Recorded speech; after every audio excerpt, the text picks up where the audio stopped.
Oui, bonjour tout le monde. Donc aujourd'hui, ce qu'on va voir, c'est comment ajouter des zones cliquables dans une page HTML. Donc pour ce faire, j'ai ajouté ici, j'ai créé une image en fait qui contient le soleil ici dans un rond et le soleil ici présent dans un rectangle.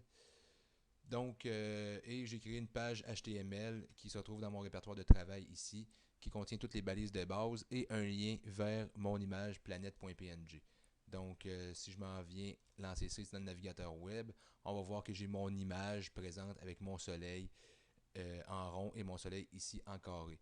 Donc, pour pouvoir acheter une zone cliquable, pour pouvoir uniquement venir avoir un hyperlien sur le rond le soleil et sur le rectangle ici le soleil, ce qu'on va venir faire ici, dans ma page HTML, je vais me créer une balise map. Tout d'abord, je vais ajouter ici un attribut useMap pour utiliser finalement la map que je vais utiliser ici pour ajouter des zones cliquables, dans lequel je mets un identifiant là, système solaire, site sol. Donc ici, je vais créer un ID qui va avoir la même information, donc site sol, comme ceci. Et à l'intérieur de laquelle je vais venir mettre une balise pour commencer area. Donc area avec la shape de ma balise. Donc ici, je viens dire si c'est une zone cliquable rectangulaire ou circulaire que je veux avoir ou encore un polygone. Donc pour moi, je vais prendre ici un rectangle pour vous montrer l'exemple dans lequel je vais venir attribuer des coordonnées. On va y revenir pour les coordonnées. Je vais mettre aussi la balise ALT pour une alternative, comme les images en fait pour pouvoir faire en sorte qu'une information apparaisse au moins si l'image n'est pas capable d'être téléchargée par le navigateur web. Et je vais venir aussi informer title pour mettre un infobulle sur mon image qui va être égale à soleil. Et je vais venir mettre un lien ici. Oups. Je vais venir mettre un lien web ici au niveau d'une page Wikipédia qui retourne l'information en fait sur le soleil. Donc, comme ceci, je viens fermer ma balise. Là, présentement, pour mes coordonnées, pour une zone rectangulaire, ce que je dois faire sur mon image, je dois y donner les coordonnées. Ici, c'est comme sur un plan cartésien. Ici, c'est coordonnées 0, 0. Et puis, on va finalement récupérer des coordonnées X et Y sur un plan cartésien. Moi, ce que je veux comme information, c'est le début de mon rectangle, donc ce point-ci, X, Y, et la fin de mon rectangle, donc ce point-ci, les coordonnées X, Y. Pour ce faire, j'ai créé ici un petit programme VBNet avec le code ici, en fait, que je viens juste récupérer finalement l'information des coordonnées de départ et de fin d'un rectangle. Donc, si je l'exécute, dans mon parcours, je peux aller récupérer ma planète.png qui va venir s'afficher ici dans une zone d'image. En cliquant ici, on va voir que j'ai ma zone de début qui vient de se créer. Donc, mon coordonnée de départ à 472, 177. Et si je viens relâcher ma souris ici, je vois que j'ai mes coordonnées de fin 576, 231 qui vient de se créer. Et si je clique sur le rectangle ici, ce que j'avais fait dans le code, en fait, je permettais de récupérer dans mon clipboard l'information.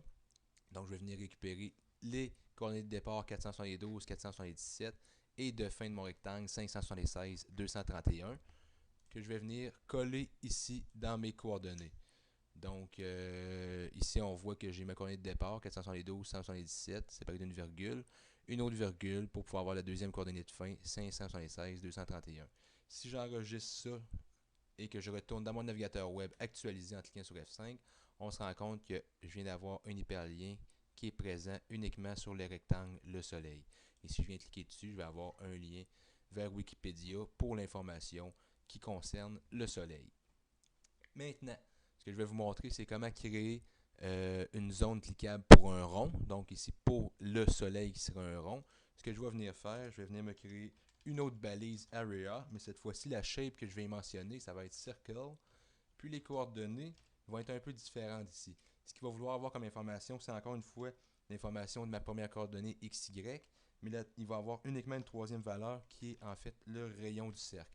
Donc la valeur XY contient le centre du cercle cette fois-ci et une valeur qui va m'informer le rayon de ce cercle-ci pour pouvoir connaître sa zone cliquable. Donc encore une fois, je vais venir mettre les alternatives title et href identiques à celui de mon rectangle ici.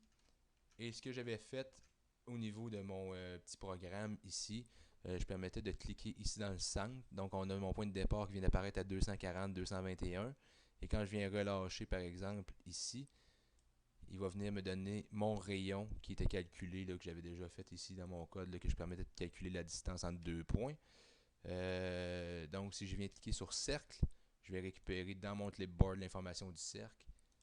Et si je viens ici, je viens récupérer les informations des coordonnées de mon cercle. Donc 240, 221 qui sont les coordonnées de départ XY et 137 la longueur de mon rayon.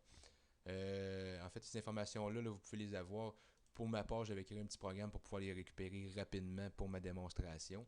Sinon, vous pouvez faire également du essai-erreur ou vérifier par vous autres-mêmes. Mais ici, vous pouvez récupérer également mon code VBNet pour pouvoir récupérer l'information des rayons. Donc ici, si je viens enregistrer le tout et que je retourne ici dans mon navigateur web, on va se rendre compte que j'ai une zone cliquable qui est un rond. On voit que mon rond est un peu plus gros que le soleil. Mon soleil d'ailleurs n'est pas nécessairement rond. Et si je viens cliquer ici sur ma zone cliquable, ça vient me rediriger vers l'emplacement du soleil.